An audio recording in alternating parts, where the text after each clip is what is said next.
Good morning, students. The subject is Advanced Financial Accounting. In that first chapter, Insurance Claims. Let us continue the 17th one question. Balu traders have taken a fire policy of rupees 60,000. Here 60,000 is a policy amount covering stock in trade.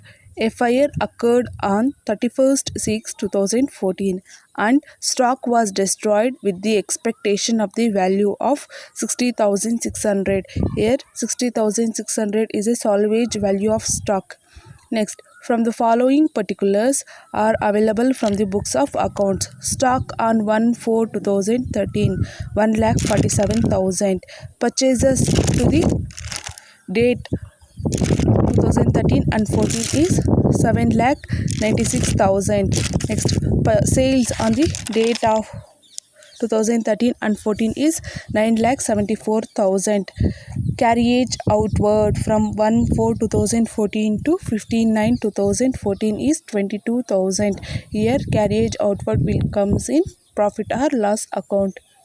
Next, stock on 31st/3/2014. It is a opening stock 1,47,000. Here stock on 31st/4/2014 is 31st/3/2014 is 1,63,800 is closing stock. Next, purchases. So once again came purchases. So ಇಲ್ಲಿ memorandum of trading account ಬರುತ್ತೆ. Next trading account ಬರುತ್ತೆ. ನಾನು ಆ format ಅನ್ನೋದು explain ಮಾಡ್ತೀನಿ after the completion of this problem. Next, purchases on 1/4/2014 and 15/9/2014 is 3,24,000. Sales from 1/4/2014 to 15/9/2014 is 4,62,400. Calculate the total loss of stock, amount of claim and loss suffered due to under insurance. So these have to be calculated. Before that, let us move. I want to say one format. First ಈ ಥರ problem ಏನಾದರೂ ಕೊಟ್ಟಿದ್ದರೆ, so 2 ಇಯರ್ಸ್ದು purchases ಆಗಲಿ, sales ಆಗಲಿ, stock information ಆಗಲಿ, ಏನಾದರೂ 2 years ಏನಾದರೂ 2 double time ಏನಾದರೂ ಕೊಟ್ಟಿದ್ದರೆ, follow this format. First we need to calculate the last year trading account.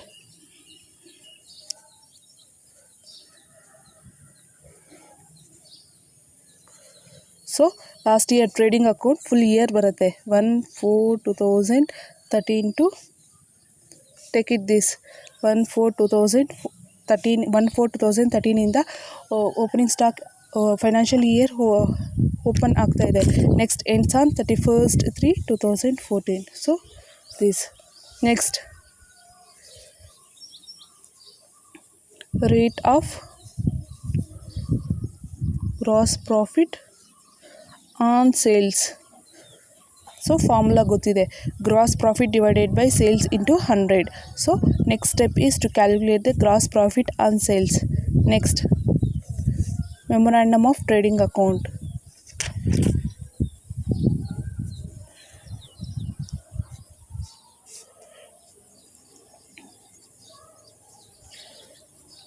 So next we have to calculate the memorandum of trading account, whether it is normal loss or abnormal loss.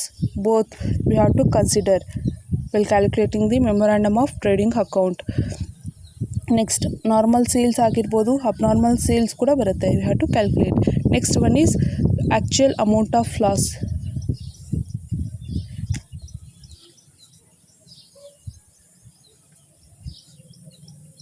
ಗೊತ್ತಿದೆಯಲ್ಲ, actual amount of loss, closing stock, ಅದರಲ್ಲಿ less salvage stock ಮಾಡ್ತೀವಿ. Had expenses incurred for exhausting the fire. So what are all the expenses we are incurred while exhausting the fire, we have to should add that amount. Next, fifth step is to calculate the actual claims or amount of claim. Actual amount of claim to ಎಷ್ಟು insurance company ಕಡೆಯಿಂದ ಎಷ್ಟು claim ಮಾಡ್ತಾ ಇದ್ದೀವಿ ಅನ್ನೋದು calculate ಮಾಡಬೇಕು. So ಈ steps ಅನ್ನೋದು follow ಆಗಬೇಕು. ಮೆಮೊರಾಂಡಮ್ ಆಫ್ ಟ್ರೇಡಿಂಗ್ ಅಕೌಂಟ್ ಈ ಪ್ರಾಬ್ಲಮಲ್ಲಿ ಯಾವ ಡೇಟಿಂದ ಸ್ಟಾರ್ಟ್ ಆಗ್ತಿದೆ, 1/4/2014 ಟು ಮಂತ್ಸಲ್ಲಿರುತ್ತೆ 15/9/2014. 15/9/2014. ಸೊ ಇದೇ ಫಾರ್ಮೆಟ್ ಇಟ್ಕೊಂಡು ಈ ಪ್ರಾಬ್ಲಮ್ ಅನ್ನೋದು ಕ್ಯಾಲ್ಕುಲೇಟ್ ಮಾಡಬೇಕು. Let us move on to the solution.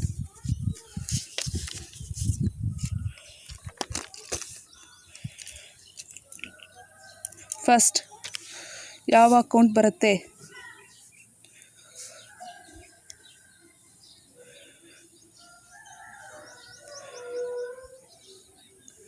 Trading account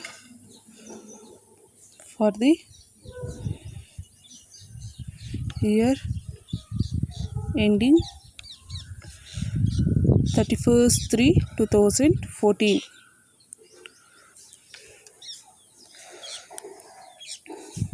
Debit, credit. Particular rupees.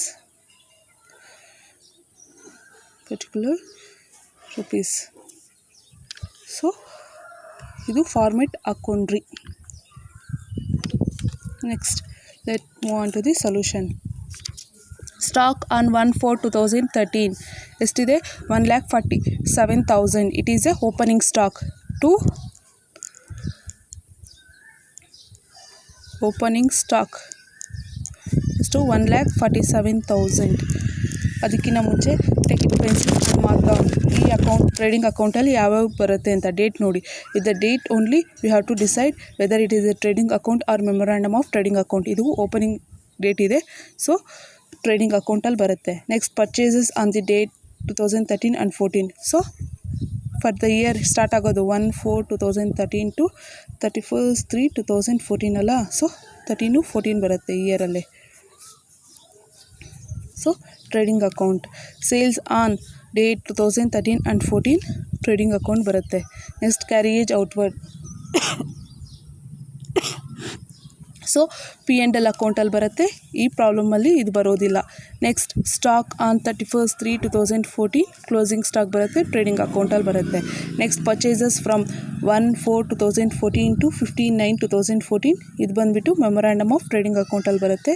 Sales from 1/4/2014 to 15/9/2014 memorandum of trading ಅಕೌಂಟಲ್ಲಿ ಬರುತ್ತೆ. ಸೊ ಪ್ರಾಬ್ಲಮ್ ಓದಿದ ತಕ್ಷಣ ಈ ರೀತಿ ಹಾಕ್ಕೊಳ್ಳಿ. To know the differences between whether it is a trading account or memorandum of trading account. Next to opening stock ಆಯಿತು. Next ಇಲ್ಲಿ ಏನು ಬರುತ್ತೆ? ಟು ಪರ್ಚೇಸಸ್ ಎಷ್ಟಿದೆ? 7,96,000 ಇದೆ. ನೆಕ್ಸ್ಟ್ ಸೇಲ್ಸ್ ಬೈ ಸೇಲ್ಸ್ ಎಷ್ಟಿದೆ? 9,74,000 ಇದೆ. ನೆಕ್ಸ್ಟ್ ಇನ್ನೇನಿದೆ? Closing stock by closing stock 1,63,800 closing stock amount ಬಂತು. ಟ್ರೇಡಿಂಗ್ ಅಕೌಂಟ್ ಮಾಡಬೇಕಾದ್ರೆ ಬ್ಯಾಲೆನ್ಸಿಂಗ್ ಫಿಗರ್ ಏನು ಬರುತ್ತೆ? Gross profit.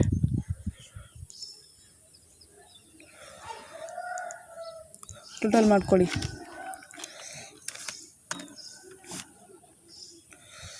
9,74,000 1,63,800 ಎಷ್ಟು ಬಂತು? 11,37,800 11,37,800 right on both side. Less 1,47,000 next 7,96,000 less ಮಾಡಿದ್ರೆ ಎಷ್ಟು ಬರುತ್ತೆ? 1,94,800. ಗ್ರಾಸ್ ಪ್ರಾಫಿಟ್ ಬಂದುಬಿಟ್ಟು 1,94,800 ಬಂತು. So next step is step 2 calculation of rate of gross profit on sale.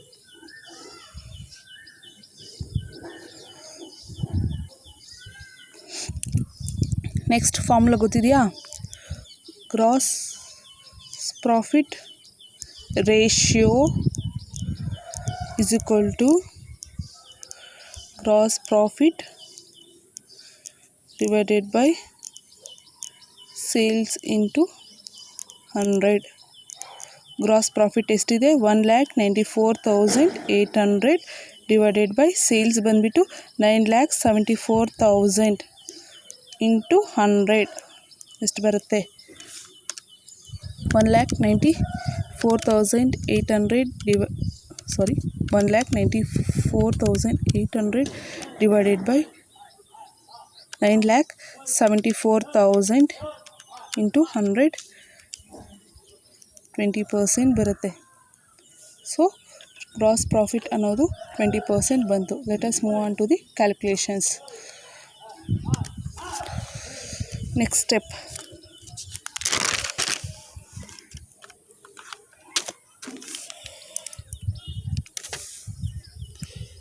Step 3.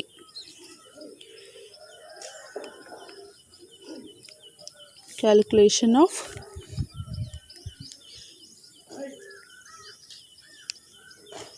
memorandum of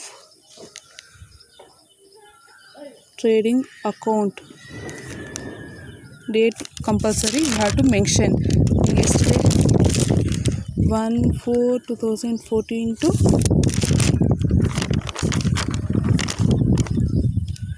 15/9/2014. Particular rupees.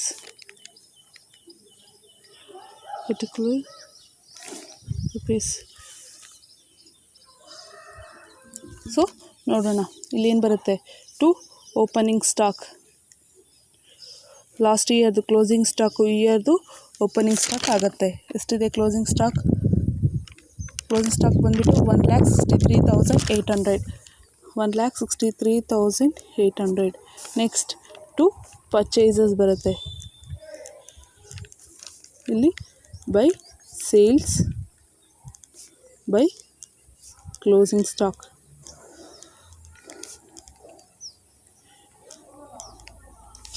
So ಇಲ್ಲಿ ಟು ಗ್ರಾಸ್ ಪ್ರಾಫಿಟ್ ನೋಡೋಣ.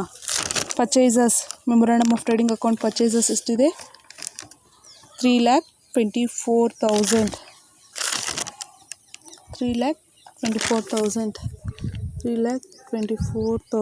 Next sales is 4,62,400. 4,62,400. So ಇಷ್ಟು ಕೊಟ್ಟಿದ್ದಾರೆ information. Gross profit calculate ಮಾಡ್ಕೋಬೋದಾ? In memorandum of trading account almost all balancing figure ಬರೋದು opening stock ಆದರೂ ಬರುತ್ತೆ, ಇಲ್ಲಾಂತಂದರೆ closing stock ಆದರೂ ಬರುತ್ತೆ. ಇಲ್ಲಿ ಓಪನಿಂಗ್ ಸ್ಟಾಕ್ ಕೊಟ್ಟಿದ್ದಾರೆ ಅಮೌಂಟು, ಸೊ ಇದು ಬರೋದಿಲ್ಲ. ಕ್ಲೋಸಿಂಗ್ ಸ್ಟಾಕ್ ಬಂದುಬಿಟ್ಟು ಬ್ಯಾಲೆನ್ಸಿಂಗ್ ಫಿಗರ್ ಬರುತ್ತೆ. ಗ್ರಾಸ್ ಪ್ರಾಫಿಟ್ ಕ್ಯಾಲ್ಕುಲೇಟ್ ಮಾಡ್ಬೋದಾ? ಸೇಲ್ಸ್ ಆಲ್ರೆಡಿ ಕೊಟ್ಟಿದ್ದಾರೆ, ಅಮೌಂಟು ಇದೆ.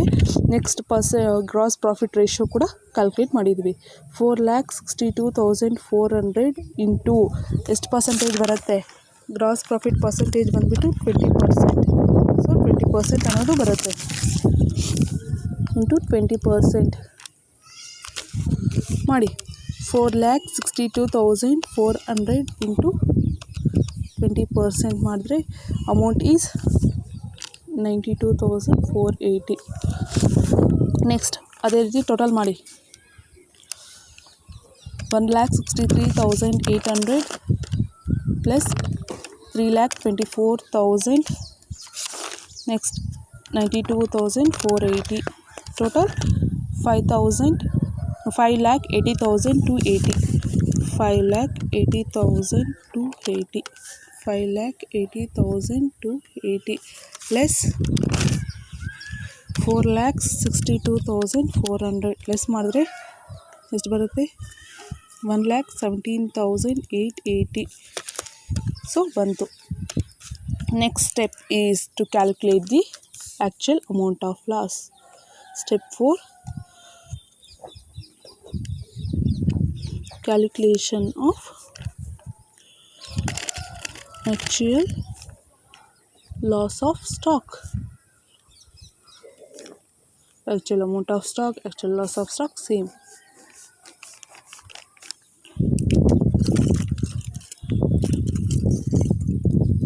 So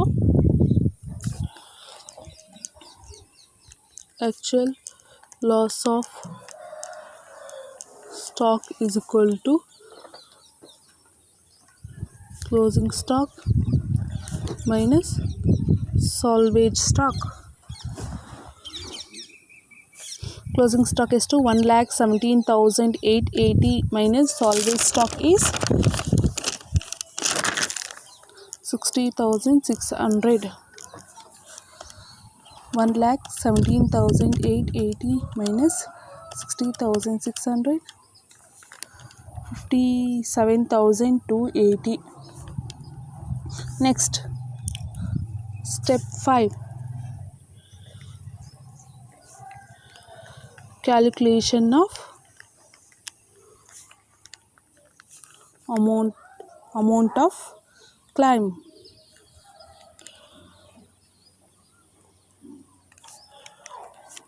Insurance claim, you can say it in both names. Amount of claim. Next, formula. Amount of claim is equal to policy amount into actual loss of stock or divided by stock on the date of the fire or closing stock. Policy amount ಅವರೇ ಕೊಟ್ಟಿದ್ದಾರೆ, ಎಷ್ಟು 60,000 into actual loss of stock calculate ಮಾಡಿದ್ದೀವಿ 57,280 divided by closing stock 1,17,880. So first division ಮಾಡಿಕೊಂಡು ಮತ್ತು multiplication ಮಾಡ್ಕೊಳ್ಳಿ. Division first 57,280 divided by 1,17,880 divided by into 60,000. ನೆಕ್ಸ್ಟ್ ಬಂತು 29,155 ರುಪೀಸಲ್ಲಿ ರೆಪ್ರೆಸೆಂಟ್ ಮಾಡಬೇಕು. So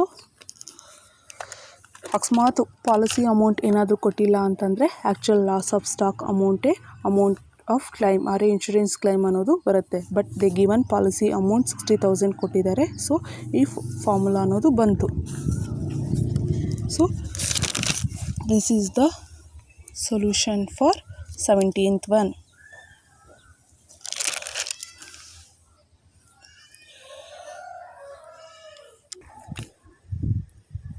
Next question, 18th one. On 1st July 2014, FIA destroyed the stock of a business firm. From the record which were saved, the following information was obtained. First, stock on 1/4/2013, 45,000. It is the opening stock. Next, on 1/4/2014, 55,000. It is a closing stock. Next, purchases for the year 2013 and 14, 1,29,250. Next, for 3 months up to the 1/7/2014 is 60,000. Sales for the year ending 31st/3/2014 is to 1,70,000. Next, up to the date of the fire 1 lakh. Manufacturing expenses for the year 2013 and 14, 21,000. 3 months up to the 1/7/2014 ಕೊಟ್ಟಿಲ್ಲ. We need to calculate. ಅವರು 1 ಇಯರ್ದು amount ಕೊಟ್ಟಿದ್ದಾರೆ, 3 ಮಂತ್ಸದ್ದು ಕೊಟ್ಟಿಲ್ಲ. ಇಷ್ಟು manufacturing expenses. So based on this information only we need to calculate this one. Next, in May 2014, goods valued at cost price 500 were distributed as a samples. Here ನಾನು already ಹೇಳಿದ್ನಿ, cost price of ಏನಾದರೂ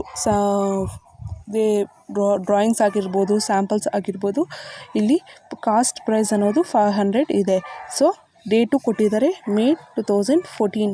ಯಾವುದ್ರಲ್ಲಿ less ಮಾಡ್ಕೋಬೇಕು? So ಆ date ಪ್ರಕಾರದಲ್ಲಿ ಪರ್ಚೇಸಸಲ್ಲಿ less ಮಾಡ್ಕೋಬೇಕು.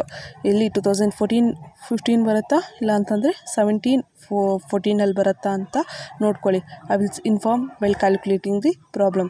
Next, manufacturing expenses were normally found to be a constant per month. So ಅವರೇ ಹೇಳ್ತಾ ಇದ್ದಾರೆ ಕಾನ್ಸ್ಟೆಂಟ್ ಅಂತಿದೆ, ಪರ್ ಮಂತ್ಗೆ ಕಾನ್ಸ್ಟೆಂಟ್ ಇದೆ. ಸೊ ನೀವು 21,000 ಡಿವೈಡೆಡ್ ಬೈ 12 ಮಾಡಿಕೊಂಡು ಬಂದಿರೋ ಆನ್ಸರಲ್ಲಿ 3 ಮಂತ್ಸ್ಗೆ ಹ್ಯಾಡ್ ಆದರೂ ಮಾಡ್ಕೋಬೋದು. ಇಲ್ಲ ಅಂತಂದರೆ 21,000 ಇಂಟು ಇಂಟು 3/12 ಆದರೂ ಮಾಡ್ಬೋದು. So depends upon you only. This salvage stock was estimated at 7,000. Prepare the statement showing the amount of the claim. So they asked to prepare the amount of claim or insurance claims. So ನೋಡಿ ಕೊಟ್ಟಿರೋ information, opening date ಯಾವಾಗಿಂದ begin ಆಗುತ್ತೆ 1/4/2013 to end ಆಗೋದು 31/3/2014. So 13-14 ಬರುತ್ತೆ. ಇವಾಗ ನೋಡಿ trading account ಬರುತ್ತೆ, memorandum of trading account ಬರುತ್ತಾ ಅಂತ. ಇದು ಸ್ಟಾಕ್ ಆನ್ 1/4/2013 ಟು 1/4/2014. ಸೊ 13-14 ಬರುತ್ತೆ. It comes in trading account. Next one is purchases for the year 2013 and 14. ಇದು ಟ್ರೇಡಿಂಗ್ ಅಕೌಂಟ್ ಬರುತ್ತೆ ಆನ್ 1/7/2014 ಅಪ್ ಟು ದಿ 1/7 ಅಂತಂದರೆ 1/4/2014 ಟು 1/7/2014 ಬರುತ್ತೆ. ಸೊ ಇದು ಬಂದುಬಿಟ್ಟು ಮೆಮೊರಾಂಡಮ್ ಆಫ್ ಟ್ರೇಡಿಂಗ್ ಅಕೌಂಟ್. ಇದು ಟ್ರೇಡಿಂಗ್ ಅಕೌಂಟು, ಇದು memorandum of trading account. Next ಇದು ಅಷ್ಟೇ, ಟ್ರೇಡಿಂಗ್ ಅಕೌಂಟ್ ಬರುತ್ತೆ, ಮೆಮೊರಾಂಡಮ್ ಆಫ್ ಟ್ರೇಡಿಂಗ್ ಅಕೌಂಟ್ ಬರುತ್ತೆ, ಟ್ರೇಡಿಂಗ್ ಅಕೌಂಟ್ ಬರುತ್ತೆ, ಮೆಮೊರಾಂಡಮ್ ಆಫ್ ಟ್ರೇಡಿಂಗ್ ಅಕೌಂಟ್ಗೆ ಬರುತ್ತೆ. So this is the information we have to divide. Next move on to the solution.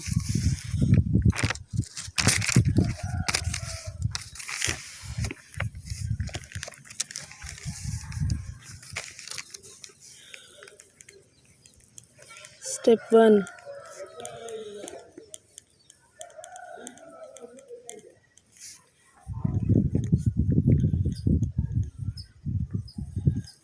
Trading account for the year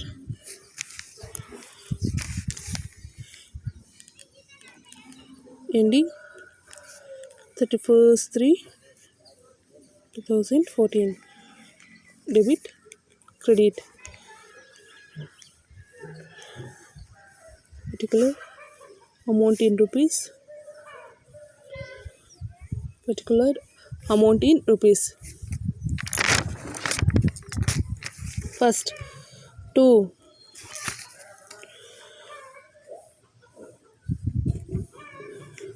Opening stock. Yesterday opening stock 45,000. 2 purchases. So here 2014 ನಾನು ಹೇಳಿದ್ವಿ 1/4/2013 31/3/2014 end ಆಗುತ್ತೆ ಅಂತ. ಇಲ್ಲಿ ನೋಡಿ ಪರ್ಚೇಸಸಲ್ಲಿ already ಹೇಳಿದೆ ಕ್ಯಾಶ್ ಪ್ರೈಸ್ ಅನ್ನೋದು less ಮಾಡ್ಕೋಬೇಕು. But it start from May.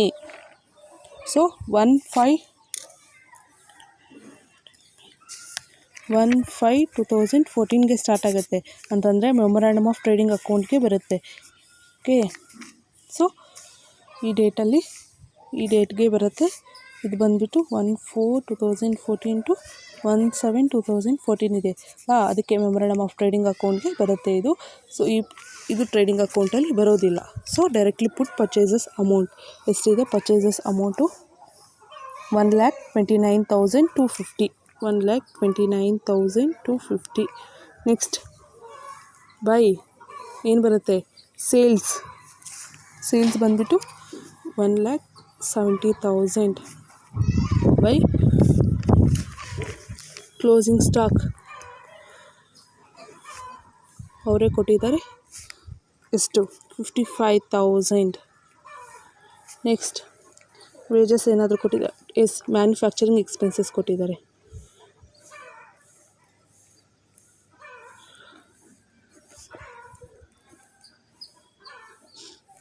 Next 21,000. Next 2 gross profit balancing figure total ಮಾಡ್ಕೊಳ್ಳಿ. ಡೂ ಇಟ್ ಟೋಟಲ್ 1,70,000 55,000 ಎಷ್ಟು ಬರುತ್ತೆ 2,25,000. 2,25,000 ಲೆಸ್ ಮಾಡ್ಕೊಂಡು ಬನ್ನಿ. Less opening stock 45,000 less purchases 1,29,250. Next 21,000 ಎಷ್ಟು ಬರುತ್ತೆ 29,750.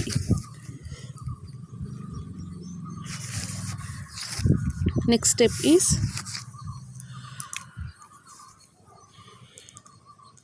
step 2, calculation of rate of gross profit on sales ಆದರೂ ಬರಿಬೋದು. Next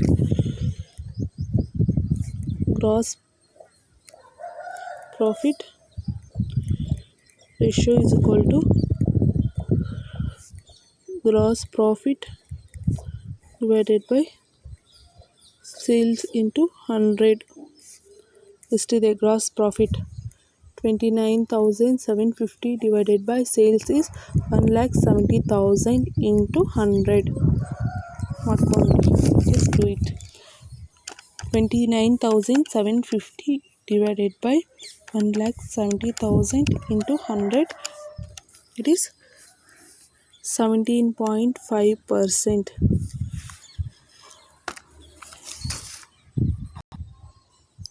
Next calculation is step 3,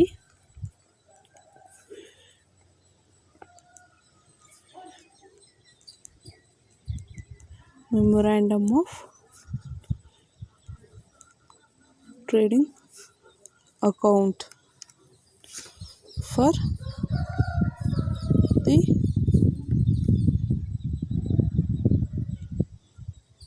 three months.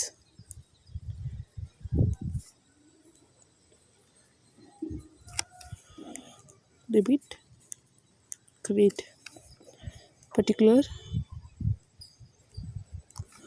rupees,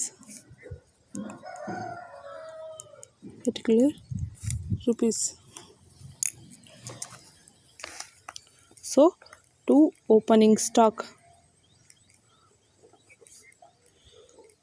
first ಇಯರ್ದು ಕ್ಲೋಸಿಂಗ್ ಸ್ಟಾಕ್, ಈ ಇಯರ್ದು ಓಪನಿಂಗ್ ಸ್ಟಾಕ್ ಆಗುತ್ತೆ. ಎಷ್ಟು 55,000 ಈ ಅಮೌಂಟು. ನೆಕ್ಸ್ಟ್ ಟು ಪರ್ಚೇಸಸ್, ಎಷ್ಟು 60,000 by sales 1 lakh. So next to manufacturing expenses,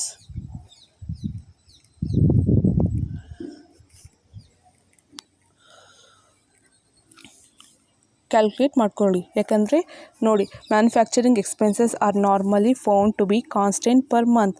so ಇಲ್ಲಿ ಕಾನ್ಸ್ಟೆಂಟ್ ಆಗಿದೆ, ಸೇಮ್ ಆಗಿದೆ ಅಂತ ಅರ್ಥ. 2 ಟೈಪ್ ಆಫ್ ಕ್ಯಾಲ್ಕುಲೇಷನ್ಸ್ ಬರುತ್ತೆ.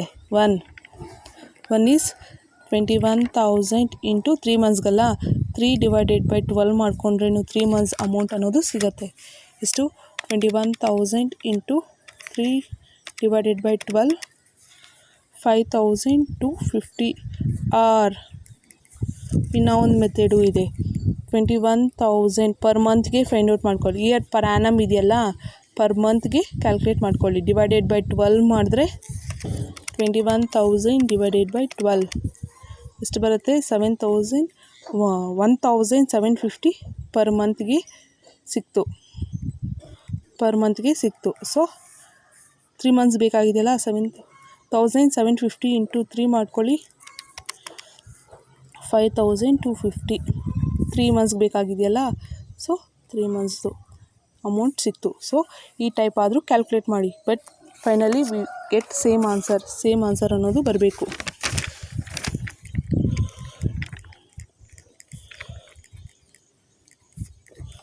ಎಷ್ಟು ಬರುತ್ತೆ? 5,250. Next by closing stock. So ನಾವು ಇನ್ನೂ ಒಂದು ಇನ್ಫಾರ್ಮೇಷನ್ ಬಿಟ್ಟಿದ್ದೀವಿ. 60,000 ಮೈನಸ್ ಕ್ಯಾಶ್ ಪ್ರೈಸ್ ಅನ್ನೋದು 500 ಇದೆ, ಪ್ಲಸ್ 500 ಮಾಡ್ಕೊಂಡಿಲ್ಲ. 60,000 ಮೈನಸ್ 500 ಎಷ್ಟು? 59,050 ಬರುತ್ತೆ. Next to gross profit. Sales ಎಷ್ಟಿದೆ? 1 lakh ಇದೆ. 1 lakh ಇಂಟು 17.5%. 17.5%, 17,500 ಬ್ಯಾಲೆನ್ಸಿಂಗ್ ಫಿಗರ್ ಅನ್ನೋದು ಬರುತ್ತೆ. ಟೋಟಲ್ ಮಾಡ್ಕೊಳ್ಳಿ. 55,000, 59,500, 5,250, ನೆಕ್ಸ್ಟ್ 17,500. ಎಷ್ಟು ಬಂತು? 1,37,250. 1,37,250 ಮೈನಸ್ 1,37,250 ಗ್ರಾಸ್ ಪ್ರಾಫಿಟ್ ಸಿಕ್ತು. Next step 4, calculation of actual loss of stock.